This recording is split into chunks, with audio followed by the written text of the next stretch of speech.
সরকারকে পূর্ণ সহযোগিতা সেনাবাহিনী করবে, এটাই তো স্বাভাবিক। এখানে আশ্বাসের তো কোনো আলাদা কোনো ব্যাপার না। এবং আশ্বাসের কথাটা সংবাদ বিজ্ঞপ্তিতে আসছে কেন, এক নাম্বার। দ্বিতীয় কথা হলো যে কোনো গুজবের প্রতি মনোযোগ না দেওয়ার আহ্বান জানিয়েছেন। তো গুজবটা কি? গুজবটা কোথায়? আমরা তো কোনো গুজব পাইনি। তাহলে সেনাপ্রধান কেন প্রধান উপদেষ্টাকে বলবেন যে আপনি গুজবে কান দেবেন না? মানে গুজবটা তাহলে কোথাও না কোথাও ছড়াচ্ছে। তাহলে কি গুজবটা প্রধান উপদেষ্টার মধ্যে, নাকি গুজবটা প্রধান উপদেষ্টার প্রেস উইং ছড়াচ্ছে? ঘটনাটা কি? এটা কিন্তু একটু জরুরি বিষয়। নাকি এই ধরনের কারো মনে এই ধরনের কিছু একটা আছে?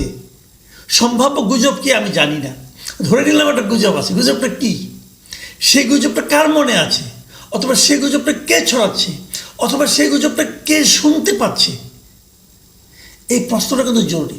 যখন এই ধরনের নিউজ, এই ধরনের কথা যদি উনি বলেও থাকেন, সেই ঘটনা যখন সংবাদ বিজ্ঞপ্তিতে আসে, তখন সেটা কিন্তু সারা দেশের মানুষের মধ্যে ছড়িয়ে পড়ে। এবং দেশের মানুষ তখন জানতে চায় যে গুজবটা কি। প্রধান উপদেষ্টা এবং সেনাপ্রধান তাদের মধ্যে কী এমন ঘটনা ঘটেছে যে প্রধান উপদেষ্টাকে সেনাপ্রধান নিজে যে আশ্বস্ত করেন যে আপনি কোনো গুজবে কান দেবেন না? কেন? আমাদের এই দেশে বর্তমান সময়ে রাষ্ট্রপতিকে কত কম গুরুত্ব দেওয়া যায়, তার জন্য একটা অসুস্থ প্রতিযোগিতা আমরা লক্ষ্য করি।